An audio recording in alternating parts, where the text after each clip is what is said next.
ARMD दोन महत्त्वाचे प्रकार आहेत, एक ओला वेट ARMD आणि ड्राय ARMD.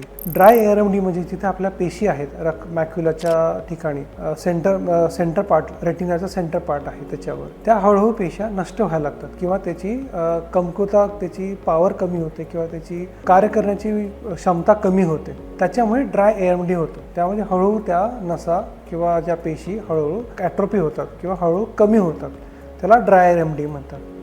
दुसऱ्या बाजूला वेट ARMD आहे. वेट ARMD म्हणजे त्याच ठिकाणी जर कुपोषित किंवा नवीन रक्तवाहिन्या तयार होतात, ज्याला रेटिनल न्यूरोव्हास्क्युलरायझेशन म्हणतात.